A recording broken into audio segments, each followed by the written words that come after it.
Here we go. Good evening, everyone. I hope you've had a pleasant week and that it's been a good start to the week. Actually, it's Thursday, so I guess it's about a good end to the week.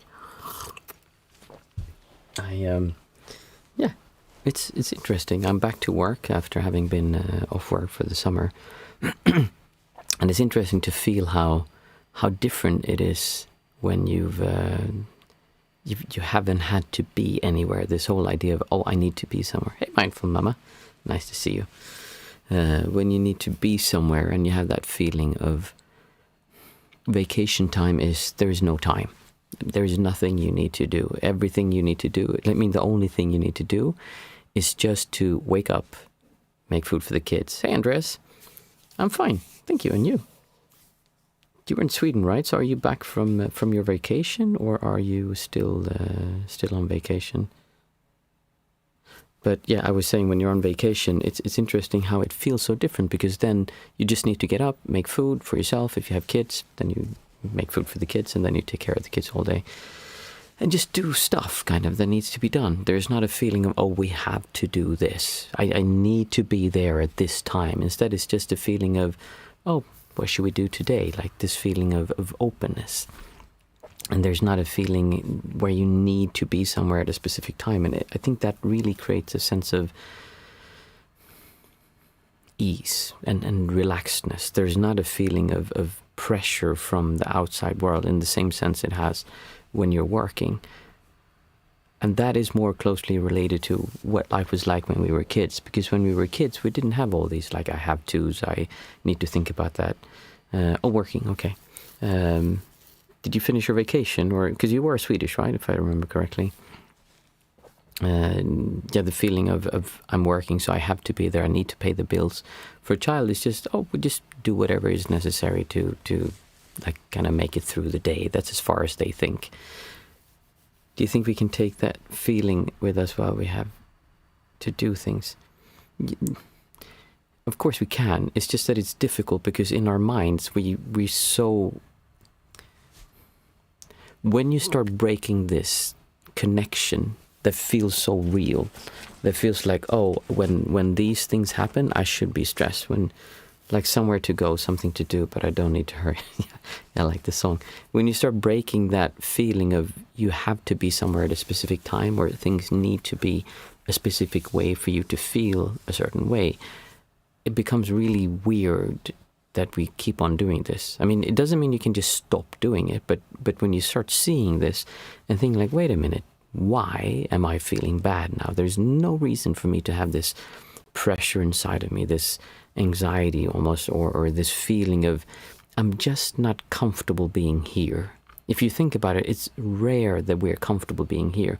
We always have a feeling that we need to be over there, but we never know where there is, or where we're supposed to go. But there is this feeling of I'm not quite okay right here. I should be doing something.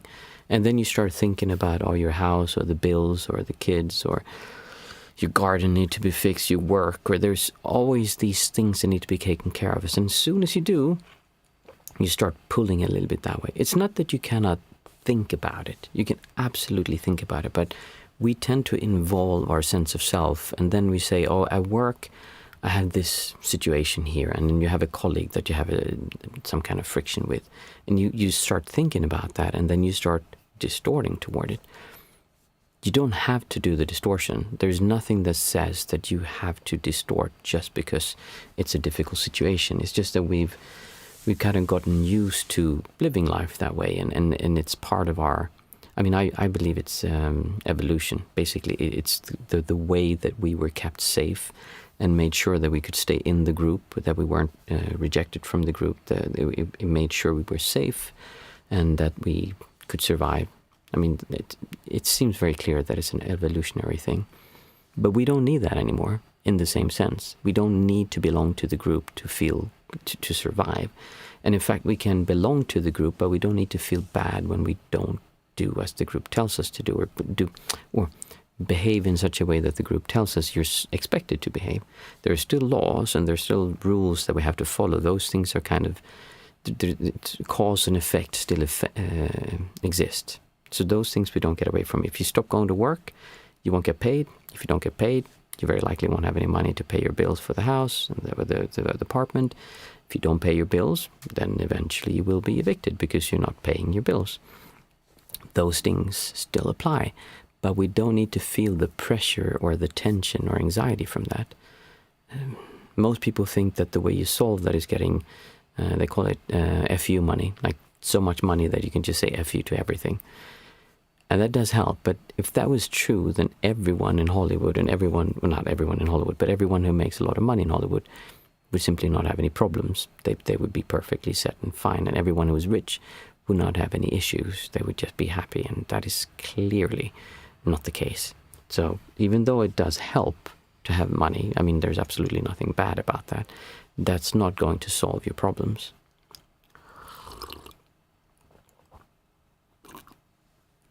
But the question was, could we bring that feeling with us while we have to do things? And I would say, yes, absolutely we can. We just need to practice it. It's a process. You just do it gradually. You start seeing, okay, what would it be like if I actually allowed myself to feel good? And you practice finding that feeling of feeling good while things are difficult or while things are, as an example, I was driving my car today, and there was a police car had stopped someone in a roundabout. And as I was driving by, they had this like 2 lanes. So Swedish people, we love queues. So everyone moved over to the right side and was standing there and like waited. And it was like a few, like 100, 200, 300 meters or something. And everyone was moving over to the side. But then there were some people who just like whoosh, drove straight by everyone. And I know that road will kind of join into the other road after a while. But they just drove straight ahead just because they didn't have to stay in queue. And normally I would get this feeling like, oh, son of a, I can't believe they do this. This is like, why would they do that? They know what's going to happen. And today I didn't get that. I didn't have that feeling of, ooh, that's like bad what they're doing. I could still see like, oh, they're actually doing something that like they could just wait here. But I didn't feel bad about it. And that's the thing. They still did the same thing, but my emotional reaction towards it was very different because I didn't allow that event to ruin my sense of well-being right now. So it's the same thing when you have to do things. It's just more difficult sometimes when we have to do things because they seem so important and so absolute. And it seems like, oh, we really have to do this. And I always said that when we say, I have to do something, what that actually means is that the consequences of not doing it are so severe that I consider it to be a have to. Like I believe I have to do it because if I didn't do it, then this thing would happen that's really bad.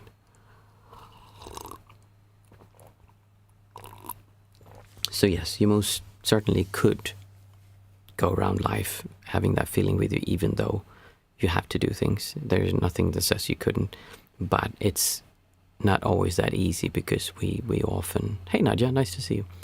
We often get pulled out by the strong inertia of that thing, and we've been used our whole lives to feeling, oh, we have to do that. And as parents, we do this to our children, like, oh, you have to take away your plates from the table, you have to clean up after yourself, you have to brush your teeth before you go to bed, you have to go to bed when we tell you to do. We have all these things we say that they have to do. And as a parent, I simply don't know exactly how to do it otherwise, because we have to follow certain timelines and we have to make certain things happen at a certain time. So we have to tell our children to do certain things, otherwise it wouldn't work. So I really believe that we have to, it's natural to build this up. The question is just how much do we mess up our kids? Like preferably not so much, preferably not too much. But absolutely we do. And that's unavoidable. So we just kind of do our best with not messing them up too much, and then we help them resolve the problems when they get older. I just don't see how we can, in today's society, the way it is, it would be very difficult to raise someone to not have distortions. But you can minimize the distortions they have, absolutely. Unfortunately, I mean, society kind of thrives on distortion, and it's considered to be the goal for many people, that you should follow these things. So yeah, I think it's more difficult for kids to grow up today than when I was younger at least, because we didn't have so much input from social media. Or, I mean, we had TV. That was basically it. TV, and we had magazines. What else did we have? Those were the main things, I guess, that we would see other people now. Like, any kid logs on to YouTube, Facebook, TikTok, Instagram, whatever it is kids look at. I don't actually know, but there's so much influence of how they should look and how they should behave and what they should have and what they shouldn't have. And like, oh, I'm 16 and I'm already a millionaire. It's like, oh crap, I'm 17 and I'm not a millionaire. There's like this idea that as you turn 20 or 25, you should kind of be financially independent. Really weird stuff that kids kind of get subjected to. And also physical ideas of how they should or shouldn't look. It's just really harsh to get subjected to that this early in their lives. So it was easier, I think, when we were younger, because we didn't have so much of that. We did have it, but not so in our face. And we didn't carry it around with us like all the time. Like the kids have it with them every single day, like throughout the day. And that's really, that's harsh. Anyone have anything that they've been thinking about, or any topics? Because I love it when people ask questions. I think last time we had some really, really good discussions. Can't remember who it was. There's so much pressure on everyone. It is. And it's not just young people, it's us adults as well. Like, we have a lot of pressure of how we should be as parents. You should take your kid to 5 different activities, one every night, maybe even 6 or 7, so you do more than one per day. And you should... There's a lot of things we're expected to do as parents, and people forget that, hey, we're also people, we also need to rest. We also have limits of how much we can and can't do. And still, at the same time, we're supposed to be super fit and take care of ourselves, our kids, and the home, and financially. It's a lot. It's a lot to try to do at the same time. So that's, it's a lot of pressure. And I think that's why so many people, I just see more and more people around me who get burnt out. It used to be an uncommon thing, but I can really see how in today's society it's quite natural almost to become burnt out, because we have so much pressure. And the telephone makes it so that we're never really free. And a lot of work, jobs, they expect you to check your email after you finish. Like after you go home from work, like you're still expected to check your emails and answer work mail and do stuff. Like, why? Like that means you have no time for yourself to just relax and be, where you can just relax and kind of let go. The whole idea, there's this a term called nuts and bolts jobs. So I remember when I read about this and I thought, oh, this is brilliant. I want a nuts and bolts job. So in the old times, most of the jobs were nuts and bolts jobs. What that meant was that you went to a factory, and you stood somewhere and you had a nut and a bolt, and you took that nut and you took the bolt and then you screwed them together. And you did it like this, and you did it very particularly in a particular way. You put something together, and then you put it down, and then you got a new nut and a bolt, and you put those two together, and then you put them down, and then you took the next one, and you did the same thing.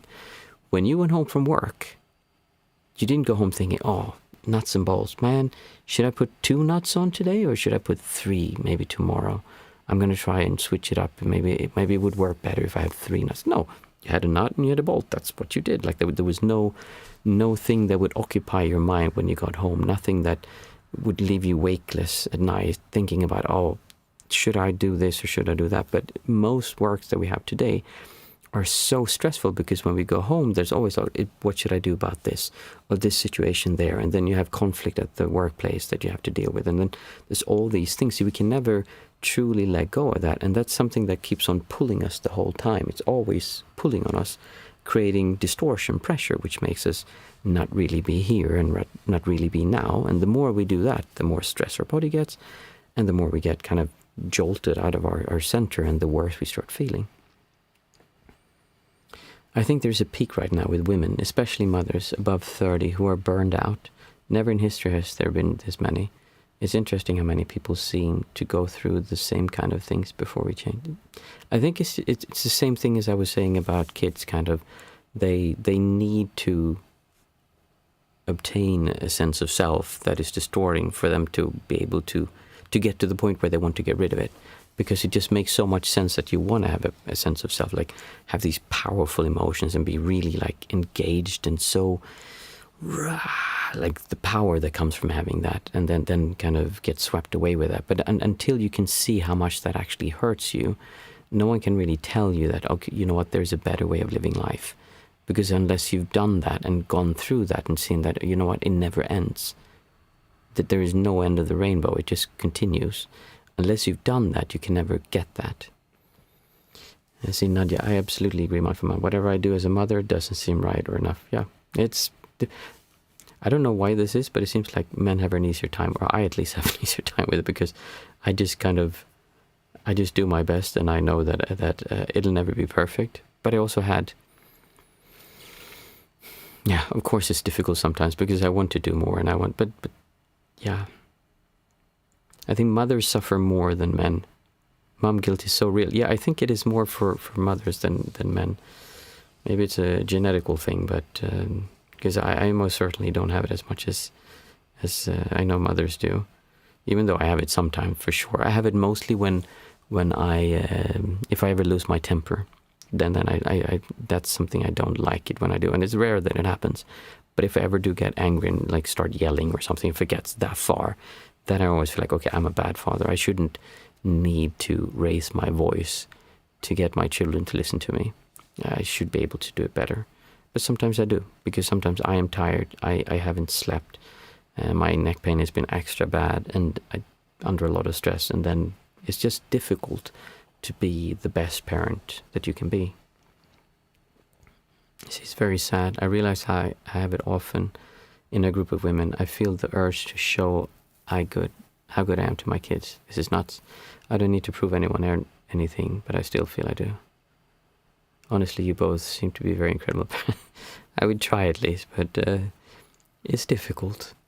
It is. And we're very fortunate that we have really nice kids that are generally very good. But they're kids. They're supposed to be difficult, and it's just how it is, you know. Kids are supposed to question everything, and they're supposed to ask about everything. My son has now, they ask whatever it is, he'll say, "Varför, pappa? Varför?"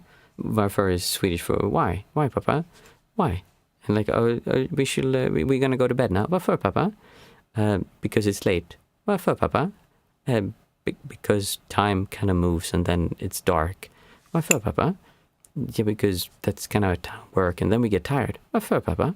It's like, just go to bed. Just don't discuss it. Just go to bed. So it can get overwhelming sometimes, but it's also very fun to see. And I think if you can have the perspective of seeing that I think the biggest mistake we do is that we see kids as adults, or as I should have put this without making it sound wrong, like equal minds, meaning that we see them as, a friend that you would kind of respect their wishes and needs. Like if you had a girlfriend or a boyfriend, not a partner, but like a friend who is a girl or a man, if you had them and they asked for, you know what, I want some more chocolate, you would say, well, of course, like, it's your choice, you're an adult, you choose. And we mistake that when we talk to our kids, because we have the same attitude towards our kids. They're not adults. They're not required to make those choices. In fact, they shouldn't have to make those choices. We should make those choices for them. We should make the choices of what they can and can't do until they come to an age that they can understand the consequences of eating too much sugar or too much candy.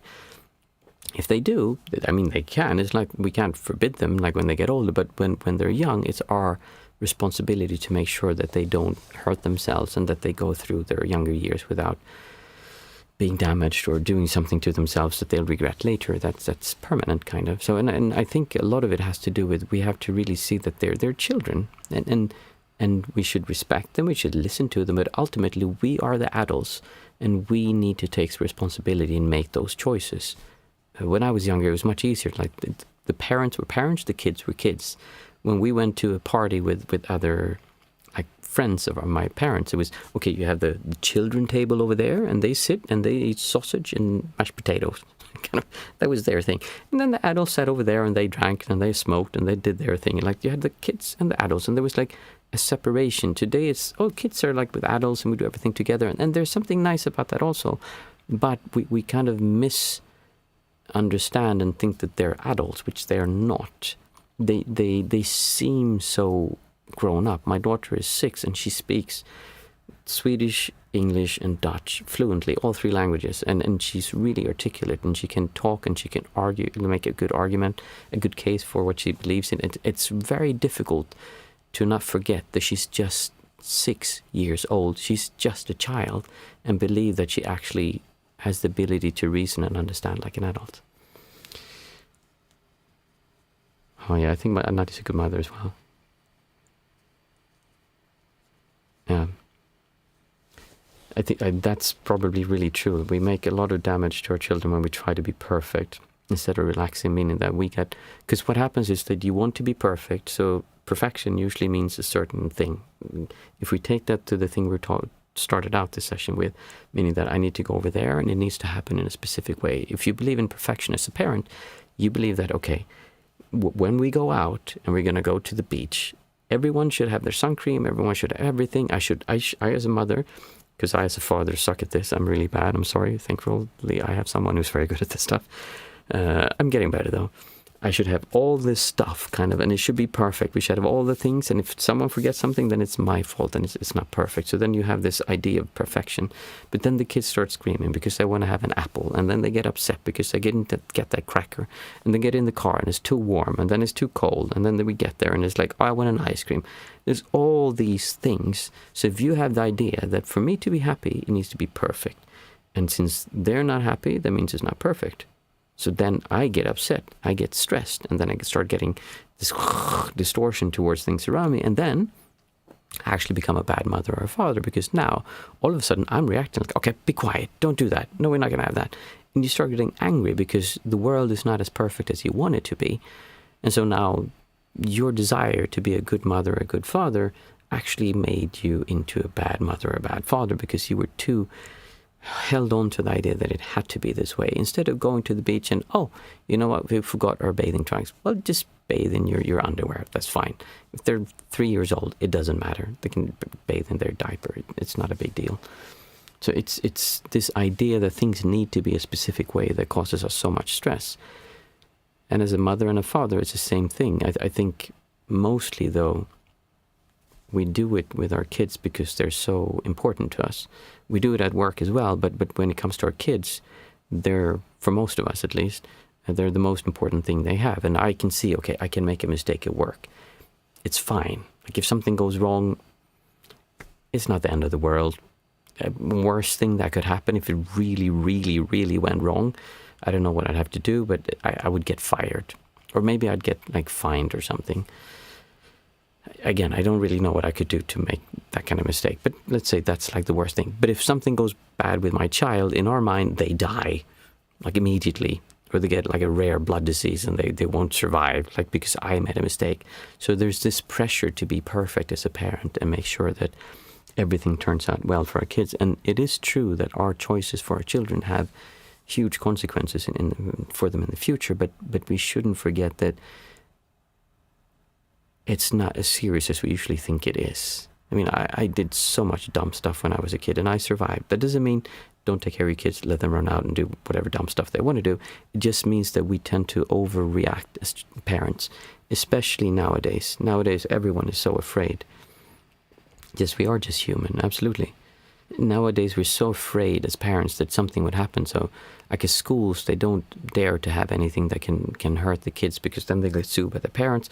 Whereas in the old days, they had like all kinds of stuff around schools that probably weren't supposed to be there.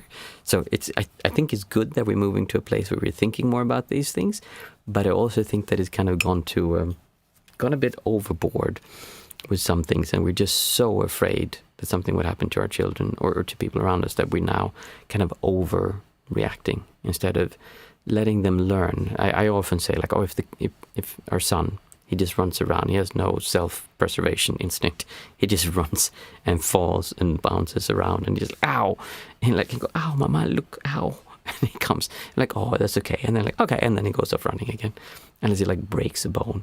And I always think that, well, as long as he doesn't hurt himself bad, meaning that if he's playing up on the roof or something, that would be bad.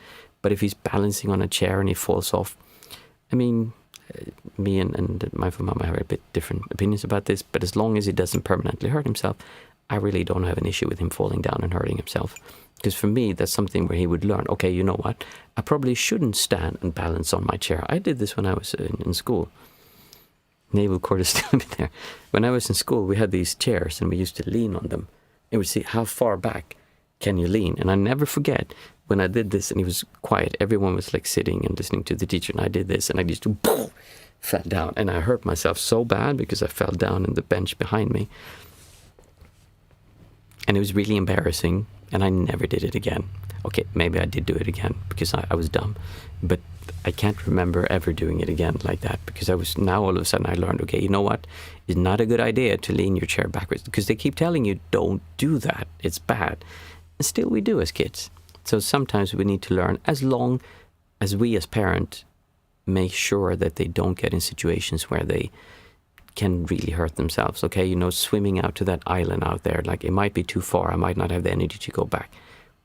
Well, don't let them, because that would be dangerous. Or if they do, make sure there's some way that you can make sure they come back home safe. So it's our responsibility to let them make choices without having the consequences be too severe. But they shouldn't really be choosing how much candy they can eat. They shouldn't be choosing how long they should be allowed to watch their iPad or television or telephone. That's our responsibility and job as parents. It's an uncomfortable job because we get a lot of backlash when we do, but that's kind of what we need to do to be a good parent. And it is hard. It's not easy.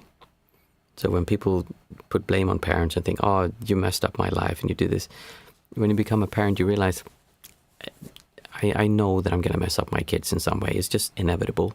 I just really try to do it as little as possible. And I try to think about how my behaviors affect my children's future. If I constantly show them anger towards others, or if I see that the only solution when my kids don't do what I do is start yelling, then that's how they will learn to behave back. And if I get worried about everything, then they will get worried about everything. If I'm open and I talk to people all the time, random people, just go up and if I see someone wearing a nice sweater, I'll go up and tell, like, hey, that's a really cool sweater you have. My kids see that, and especially my daughter, and it's so cool now because she just walks up to people and starts talking with them. Especially it's fun when there's English talkers, because they're in Sweden and they see like a small Swedish kid. They don't expect her to speak English, but she just goes up like, hello, what's your name? Oh, you have a nice dog. And then she just starts talking to them. She has like, yeah. So I take a little bit of credit for that. I think she's like that as a person, but maybe part of the reason why she's like that is because I have shown her that it's okay to talk to other people. We don't have to be afraid of other people. In fact, it's nice to talk to other people because they can give us new experiences. They'll open up. Our day becomes better when we interact with other people, especially people we don't know, because that opens up a new loop kind of, and it's a nice feeling. Are there any specific meditations for reducing blood pressure? Is that a thing? Actually, I don't know especially about the blood pressure, but I'm doing right now. I'm doing I think I told you last time I bought an Aura ring, which has been really interesting. So with the ring, it's the same as if you have an Apple Watch or those things. They can do the same thing. It will measure something called your heart rate variability, and what that means is that it's the stress your body is under. So you can see okay, just briefly explain it. What it measures is that when you breathe in, the heart will beat faster than when you breathe out. So when you breathe in, it will go dung dung dung dung dung, and then you breathe out dung dung dung dung dung dung. It'll be slower, dung dung dung dung dung dung dung dung dung dung. If you're not under stress, and it has to do with the heart always wanting to beat at they say if you didn't have a parasympathetic nervous system, your heart would beat at 100 beats per minute all the time. But then you have the parasympathetic nervous system telling the heart, okay, we're not in danger, we're not stressed, so it slows it down with chemicals and slows the heart down. That's why it goes up and down, and there's a difference, heart rate well, you're a nurse, so you would know this better than I, obviously. I feel dumb for explaining it now. But when we are stressed, that changes. And I see this since I had my neck injury. I was measuring it with this. I'm like, I have really crappy heart rate variability because my body is under stress. It's constantly under stress. And I sleep poorly. I have lots of pain. I have inflammation. So so my body is under stress. And that is shown with heart rate, variability. But when I meditate, it changes a lot for me. And there are certain exercises you can do where you can do coherence breathing, I think it's called, where you breathe in on 4 seconds and you breathe out on 6 seconds. And the thing is, it feels very unnatural to do this at first, because it's unnatural to breathe like that. But the whole idea is that when you do it in this rhythm, that makes it coherent with the heart, how that beats. I think that's an oversimplified way of explaining it, but basically that's how it works. If you do this, your heart rate variability will go up. And when I sit with this one doesn't show it so well. I actually have one of those chest straps, and there's an app called Elite HRV. It's a free app, and it will show you how it goes. And I can see when I meditate how it kind of goes up. Sometimes it just shoots straight up when I do certain things. So you can absolutely reduce the stress in your body and see what happens. The nice thing for me having this and having that strap is that all of a sudden I can very clearly see how when something happens in my meditation, that gives a clear effect on my nervous system, how stressed my body is. And that makes it more, oh, you know what, I'm going to do this even more throughout the day, because nowadays I don't generally meditate during the day, but I started doing that again, and I can really see how, okay, I do some heavy work in the heavy physical work at work, and then my body gets stressed, and then I sit for a few minutes and I can bring it down. So I'm constantly bringing my body back to a relaxed state. And it has helped me. I can say that the last 3 days I have slept better than I have, longer, I should say, than I have in a very long time. And it's too early to say that, okay, that's absolutely why, but it seems like part of the reason is that I started thinking about this and being more intentional with my meditation. Okay, thank you. I'm happy that you agree with that. Like I said, you know this better than I do. I actually thought about this, that I will make a video eventually about meditating with an aura ring, because it's very interesting. And I won't do it today, but maybe I'll do it next week. I can bring I'll figure something out. Basically, you need something that guides you, that shows you, like, okay, now you breathe in and now you breathe out. And if you do this for a prolonged period of time, you can really feel how this changes. It's not the same as relaxing. We're not talking about relaxing in your meditation. We're talking about increasing your heart rate variability, which means your ability to handle stress, or to calm down the stress readiness of the body. Or maybe more correct to say, you increase your ability to handle stress. And that's something that I have very low, generally speaking, but thanks to my ability to meditate, that has made me survive, kind of. I always think that, wow, it's incredible that I haven't gotten cancer or some really bad disease, or my body just broke down, because I've had several years where I've slept 3 to 5 hours per night, like months at a time, and then I've had a short respite, and then it's back again.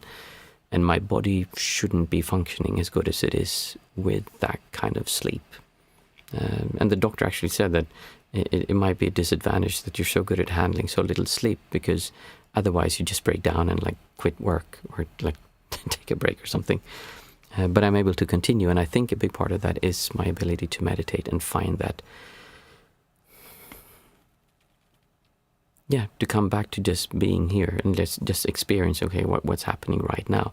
The life story, I slept poorly last night, doesn't influence how I feel right now.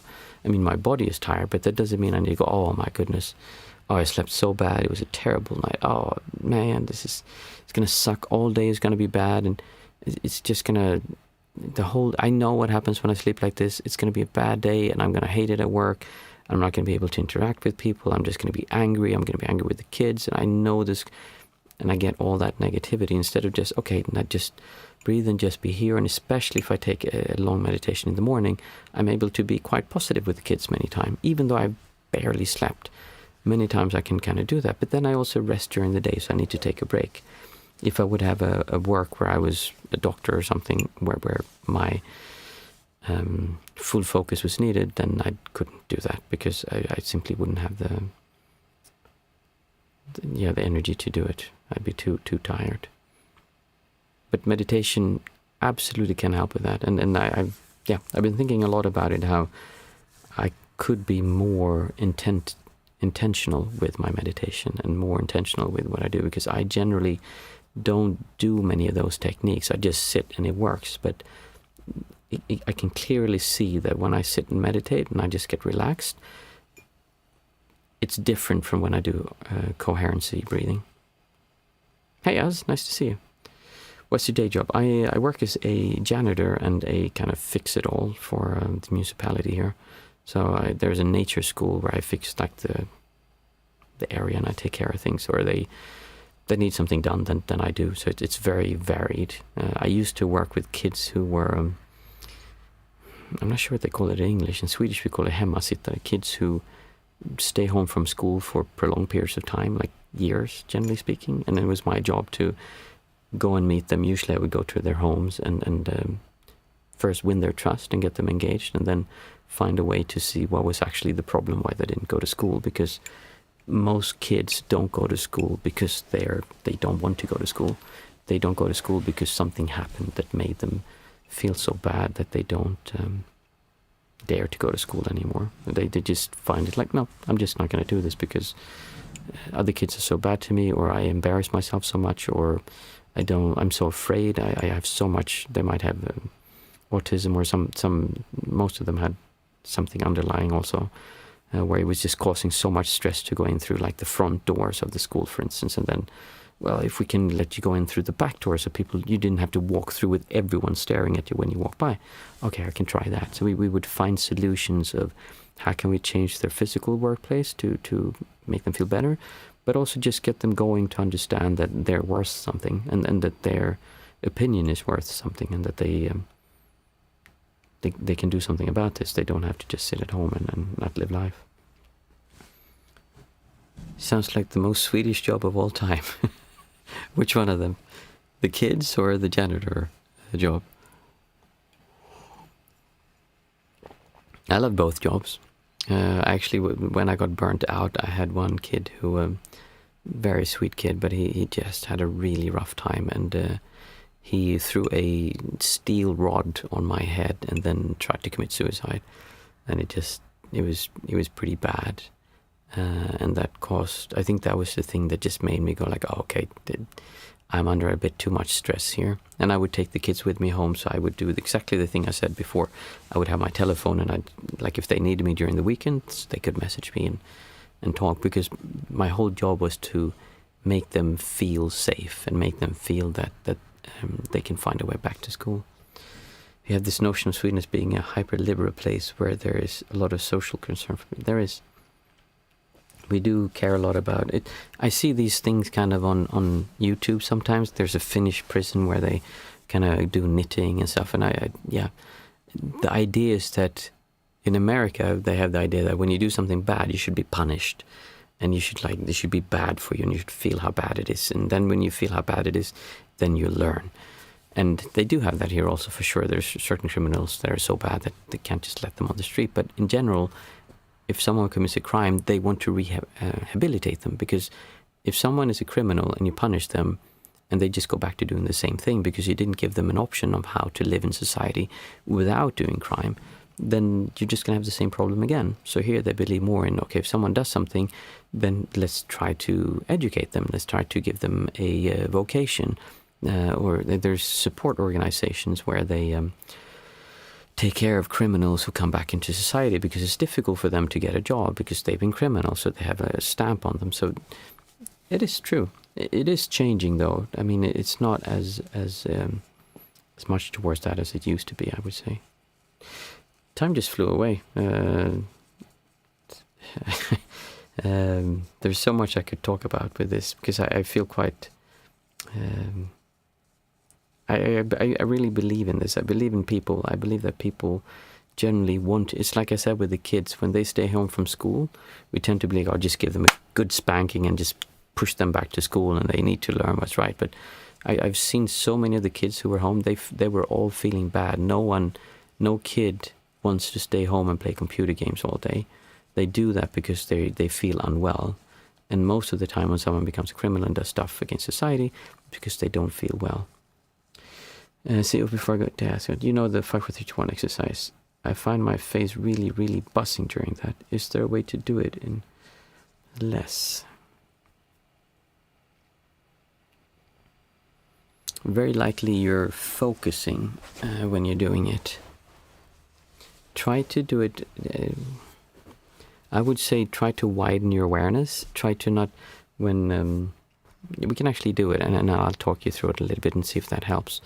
But generally, if you have, since I've spoken to you before a lot, generally when it's like that, it's because we have this feeling, I am here and I'm looking over there and I'm creating this distance and I'm really focusing on that thing. I'm focusing on my breath here, which creates me and the breath, and I'm looking at that. So that's why I talk so much about having a wide awareness, and you can do that even with this exercise. So we'll do it for those of you new. It's Thursday today, so no guided meditation.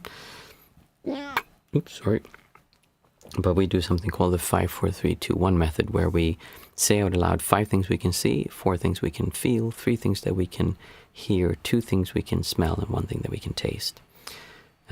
And as we're saying here, the whole idea is that, well, in his case, he gets this pressure from this. So to make that a bit easier, I'll do an example. I took this one last time. I'll take it again. This is a remote control, and I know this remote control, but I want to look at it with in more. Instead of having an emotional connection to it, I want to see it for what it is, and just see the reflections, just see the shadows, just see the structure, and see how this happens when I do this. But I don't want to feel, oh, I'm really, like I'm here and I'm trying to kind of see this and like really be aware. That's what many people tend to do when they're told to focus on something in meditation.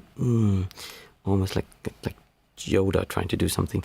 No, I want you to really relax when you're doing this. We're not trying to create a distance towards this object, neither to pull it towards us or pushing it away from us. Instead, just look at it and see, okay, what can I see?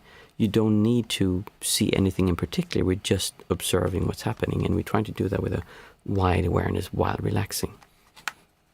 So I see this one. I see the baton for my bell. Same thing here. I can see all the lights and reflection. And when you do this and you really start observing things as they are, everything becomes beautiful. It's not, oh, this is a cheap stick and you want to throw it away. No, the reflections and the surface and just everything, it becomes fascinating. And you become, as a child, the eye of a child, where they can just see things and see that, oh, this is interesting. And they would probably take this one and try to peel that off because I wonder what's underneath. That would be curious. And they would pull it off and like, oh, you know what, that just came unraveled and was more, and then there was a stick. But we're still adults, so we can understand that, well, I could do that, but if I did, I would ruin my baton, so I'm not going to do that. So this light, childful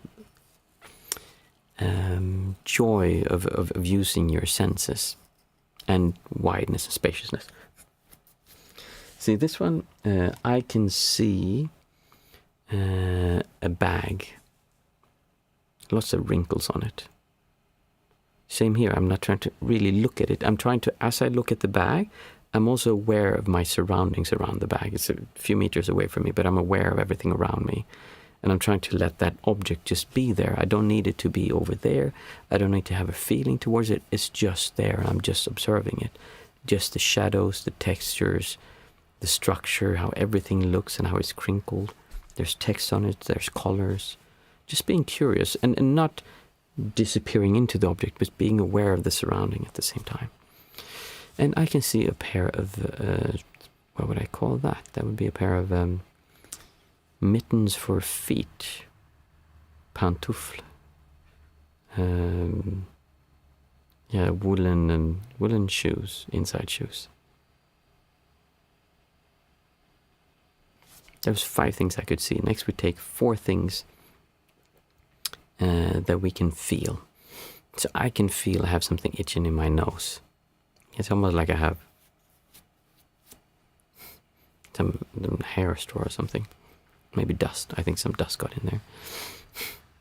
And when I feel that, I can feel, oh, there's almost like a tingling going, like, oh, I want to do like this. That's why in meditation, many times we try to not act on that. We just sort of feel, oh, there's something there. And then when you observe it, like, okay, now I can do it, but notice that trigger before you actually follow it.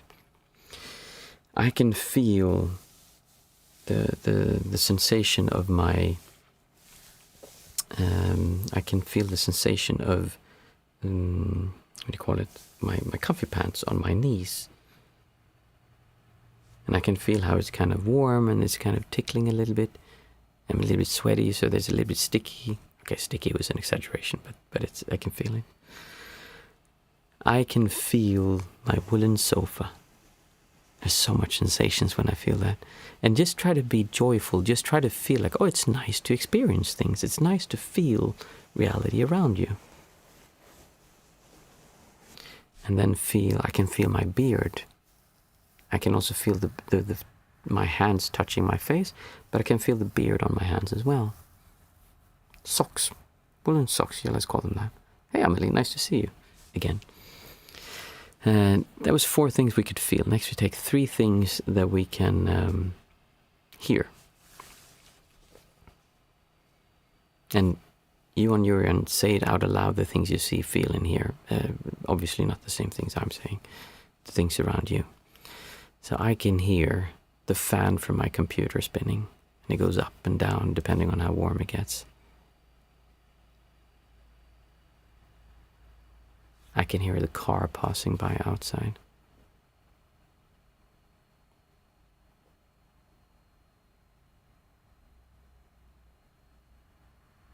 I can hear the wind blowing outside as well, kind of rocking the office a little bit. There's 3 things I could hear. Next we take 2 things that we can smell. I can smell strawberries.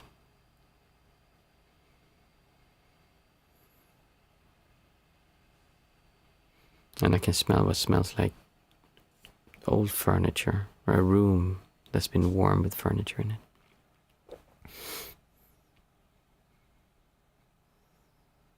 Here it's very important to not, again, go in and, oh, I'm going to look for something to smell or look for something to taste. Instead, be wide, be open. Just let that scent come to you rather than you look for it. Next, we take 1 thing that we can taste. I can taste lemon.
Thank you, that was very nice. I hope you had a nice sitting as well. Even though, as I always say, it's not really about having a nice sitting, it's about having a good sitting. I asked you last time when we finished if, or actually I asked you, nice, happy to hear you enjoyed it, Nadia.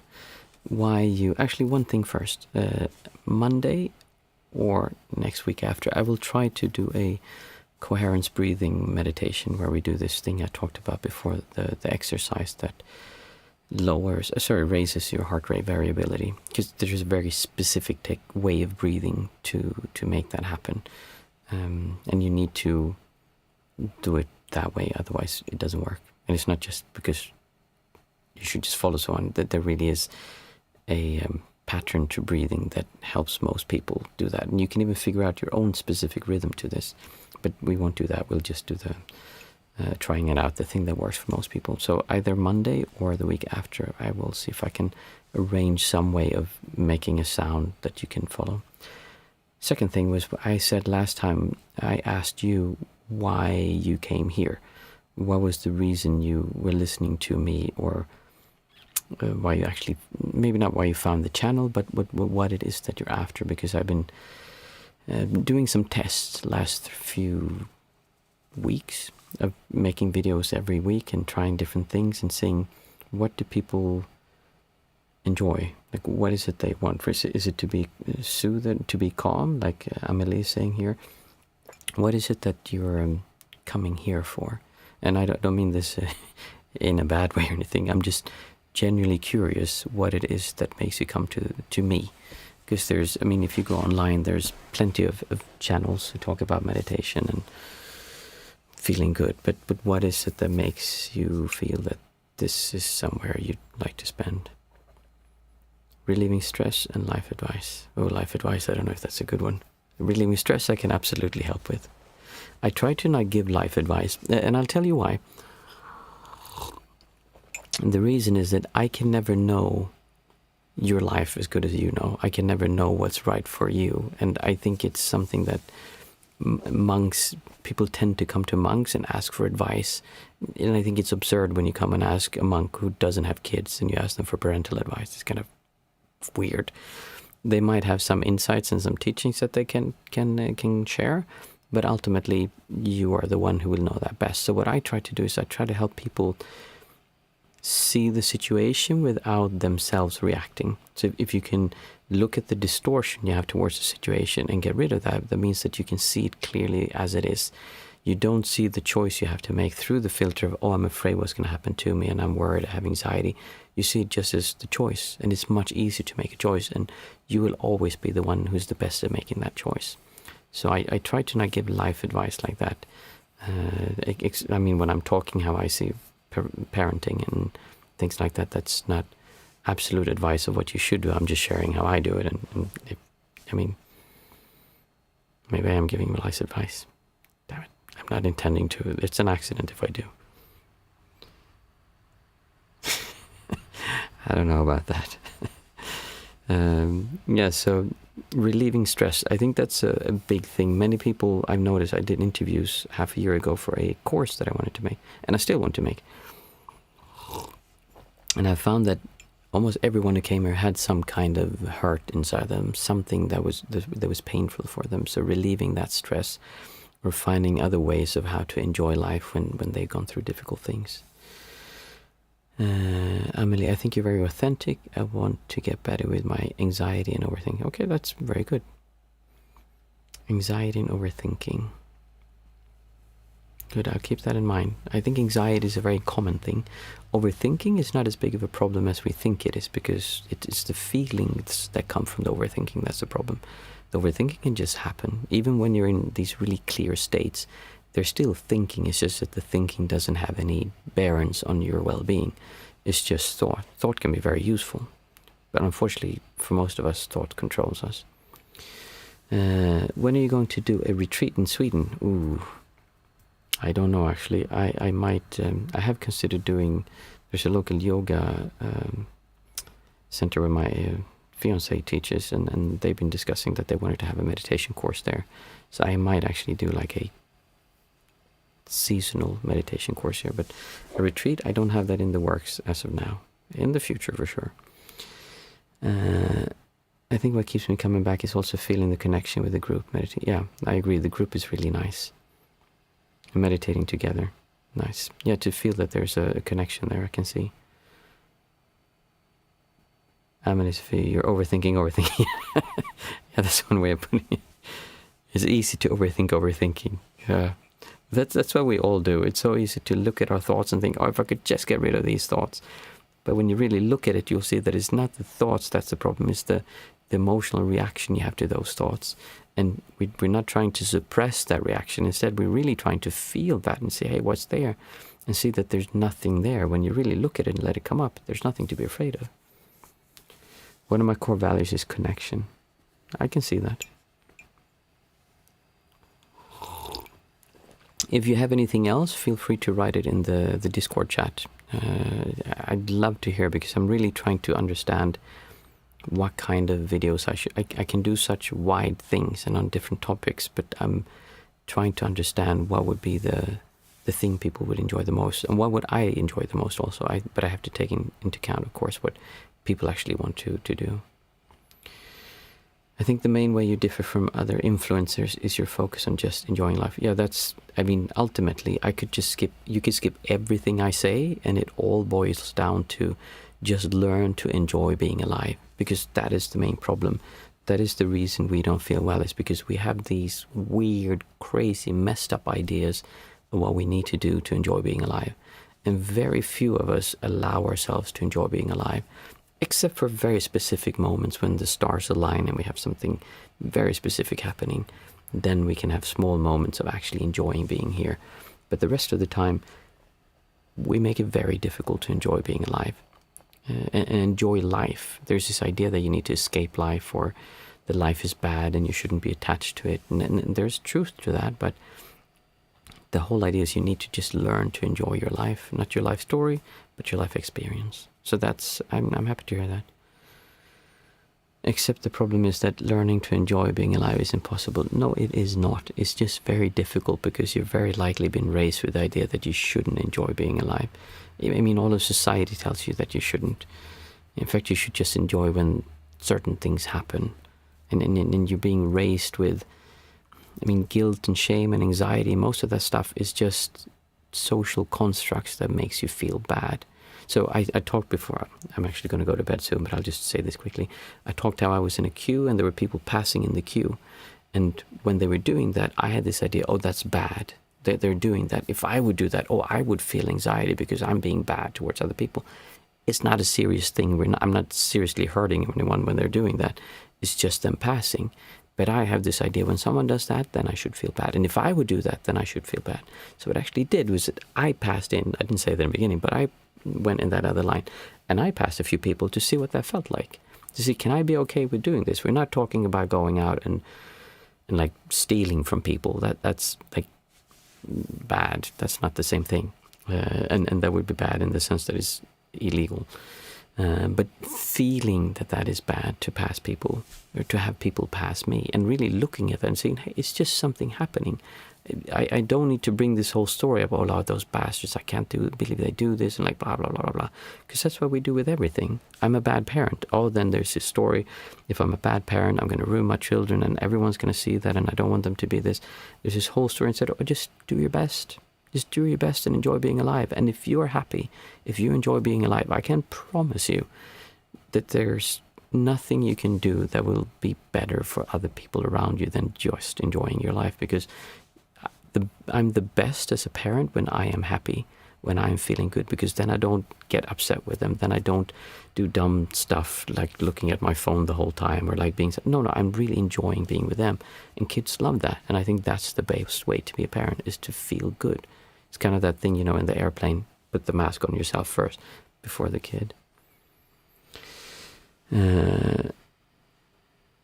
It's so simple, actually, but so difficult too. Yeah, it's true. It's very uncomplicated, but it's really difficult to do sometimes, until it isn't, because then it's just really natural.